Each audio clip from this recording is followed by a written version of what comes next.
Apa maksudnya? Bismillahirrahmanirrahim. Bukan toko bangunan. Berkah itu adalah ziyadatul khair, bertambahnya kebaikan. Berkah itu adalah sesuatu yang dengan hal tersebut kebaikan kita bertambah. Itu berkah, bukan bertambahnya harta, bukan. Tapi bertambahnya kebaikan dengan harta tersebut, itu berkah. Jadi lamun ayeuna can gaduh nanaon rajin ka masjid, tos gaduh nanaon tara ka masjid, sok sanajan hartana nambahan, sanes berkah nu kitu mah Pak. Tapi harta yang melalaikan dari gitu. Namun kalau kemudian orang itu nggak punya rajin, setelah punya pun dia tetap rajin, malah bertambah rajinnya, berkah Pak. Berarti harta yang dia miliki mendatangkan keberkahan bagi dirinya. Karena berkah adalah bertambahnya kebaikan. Berkah bertambahnya kebaikan. Makanya kata para ulama, berkah itu tidak nempel di kekayaan, tapi nempel di semua hal. Keberkahan bisa ada di sakit, keberkahan bisa ada di miskin, keberkahan bisa ada di sehat, keberkahan bisa ada di kaya. Buktinya Nabi Ayub makin sakit makin hebat takwanya kepada Allah. Berkah dengan sakitnya. Nabi Muhammad luar biasa. Nabi Sulaiman tambah kaya, tambah bersyukur Pak. Kita pernah menyampaikan Nabi Sulaiman pernah menyembelih ribuan kuda milik beliau. Gara-gara ketika ada pameran kuda dia lihat sampai lupa zikir sore Pak. Lupa zikir petang. Gara-gara lupa dia mengatakan kepada ajudannya, kumpulkan semua kuda yang tadi dipamerkan. Dikumpulin semuanya, lalu apa? Disembelih semuanya. Kenapa? Karena dia sadar kekayaan yang dia miliki sudah melalaikan dari ingat kepada Allah. Tapi betul kata Nabi SAW, man taraka syai'an lillahi abdalah khairum min. Barang siapa yang meninggalkan sesuatu karena Allah, Allah bakal ganti dengan yang lebih baik. Allah ganti kemudian kuda yang dimiliki Nabi Sulaiman yang sudah dia sembelih itu dengan kendaraan yang lebih hebat. Angin, Pak. Yang Allah mengatakan rawahuha syahrun wa guduwuha syahrun. Angin ini bisa menempuh perjalanan yang kalau kuda pakainya sebulan dia cuma satu pagi gitu. Kalau pakai kuda sebulan, tapi kalau pakai angin ini pagi udah nyampe gitu. Belum siang sudah nyampe ke lokasi. Kenapa? Karena Nabi Sulaiman tidak mau berkah itu hilang. Tapi kadang kita enggak begitu. Malah banyak di antara kita yang sebelum punya HP, ya Allah mudah-mudahan punya handphone. Nanti kalau punya handphone yang bagus bisa audio rekaman, dengerin kajian. Pas punya mah aduh. Kadang lebih banyak nonton Facebook sama YouTube, Pak. Pedah dina mumpung kuota ieu cenah naon? Gratisan gitu. Unlimited YouTube-na gitu. Allahul musta'an. Luar biasa ikhwan fillah. Luar biasa. Lalu kita mengatakan pada waktu yang atau pertemuan sebelumnya bahwasanya di antara pertanyaan yang bakal Allah juga tanyakan adalah tentang iman yang Allah titipkan dalam hati kita. Maka menjadi penting bagi kita untuk memperhatikan iman ini, perkembangannya, kualitasnya, kuantitasnya, sehingga kelak nanti menghadap Allah kita masih memiliki iman ini. Wala tamutunna illa wa antum muslimun. Lalu kita menyampaikan, namun dalam mempertahankan iman ini, Islam ini perjuangannya enggak gampang. Karena kita memiliki banyak rintangan. Di antaranya adalah pertama, godaan setan, ya, gangguan setan. Dan Allah menyebutkan dengan jelas, innalakum aduwwun mubin, kalau setan musuh yang sangat nyata. Sangat nyata, ikhwan fillah rahimakumullah. Lalu kita menyampaikan bahwasanya ada beberapa cara setan untuk memalingkan manusia dari jalan Allah. Yang pertama mengajak kufur, yang kedua ia mengajak untuk berbuat bid'ah, yang ketiga mengajak untuk melakukan hal yang haram. Yang keempat, mengajak untuk melakukan dosa kecil atau terbiasa dengan dosa kecil. Padahal kita menyampaikan dosa kecil ini akan menjadi besar dampak buruknya ketika satu, dilakukan oleh orang alim, kedua, dianggap remeh, masih ingat ya? Yang ketiga, al-mujahirun, diomongin ke orang, dibongkar gitu, diceritakan gitu. Yang keempat, dirutinkan. Sampai sana ya, kalau tidak salah Pak. Kenapa? Baru 4, emang 4 Pak.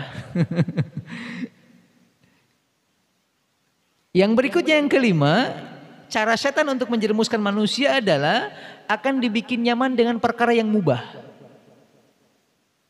Dibikin nyaman dengan perkara yang mubah. Perbuatan yang tidak akan menghasilkan dosa, tapi juga nggak akan menghasilkan pahala. Sehingga kalau itu keterusan, kebaikan, keislaman hamba tersebut akan tidak ada. Nabi mengatakan min husni islamil mar'i tarkuhu ma la ya'ni. Di antara kesempurnaan, kebaikan, keislaman seorang manusia ketika dia meninggalkan apa-apa yang tidak bermanfaat bagi dirinya. Sehingga kalau terus-menerus berarti kan kebaikannya mulai berkikis, mulai berkurang. Setan senang dengan demikian.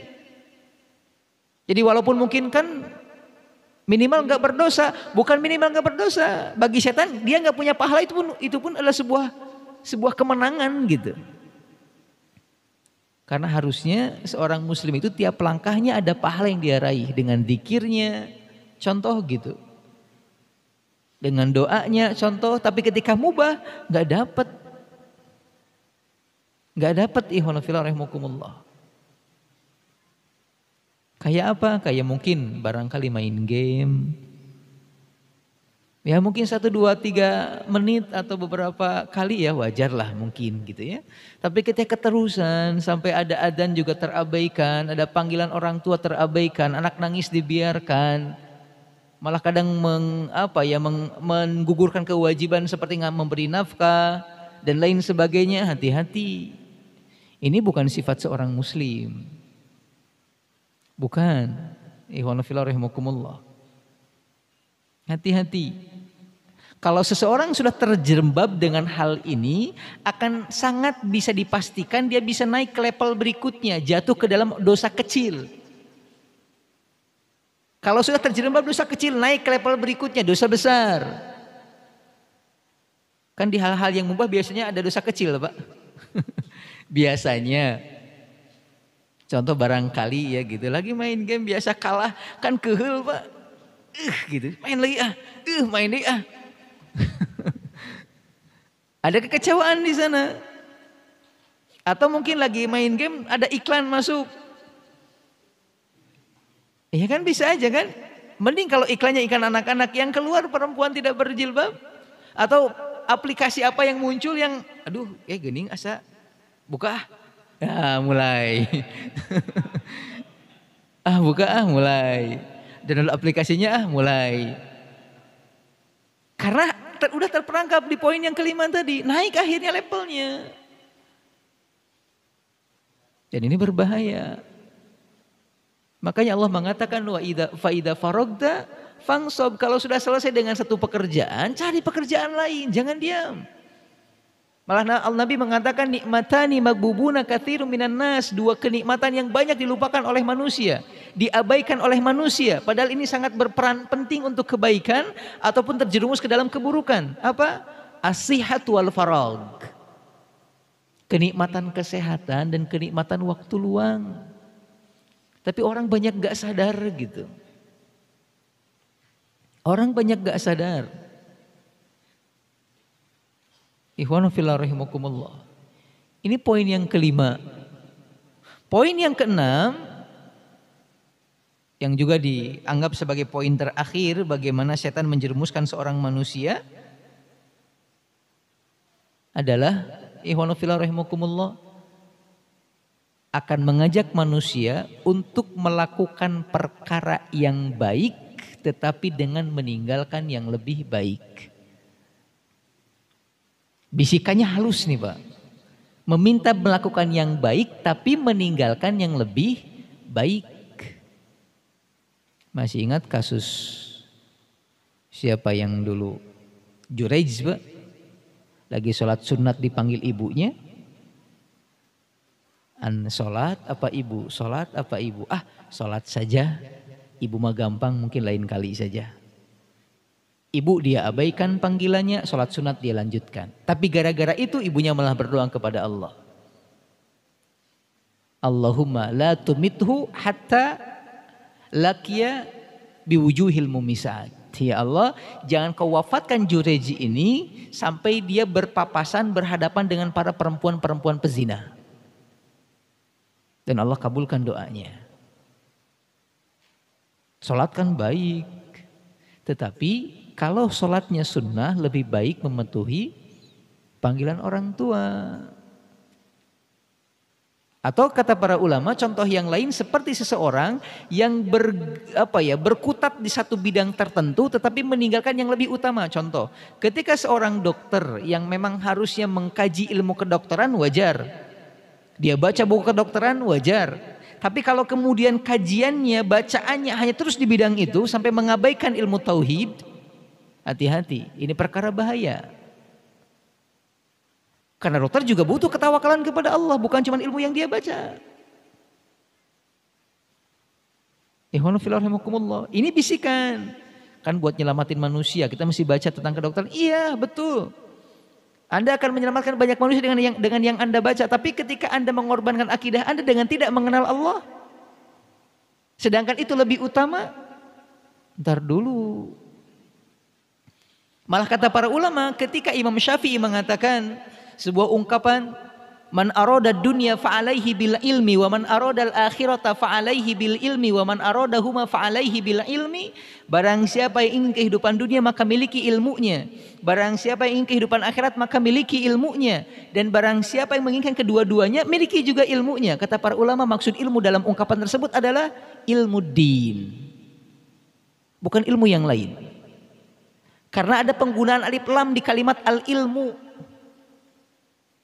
yang menunjukkan kekhususan gitu. Atau menunjukkan ilmu yang dimaksud di ungkapan pertama dan kedua sama. Yang ingin dunia miliki ilmu, yang ingin akhirat miliki ilmu, yang ingin dunia akhirat miliki ilmu.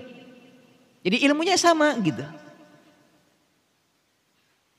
Tentang akhirat, ilmu din.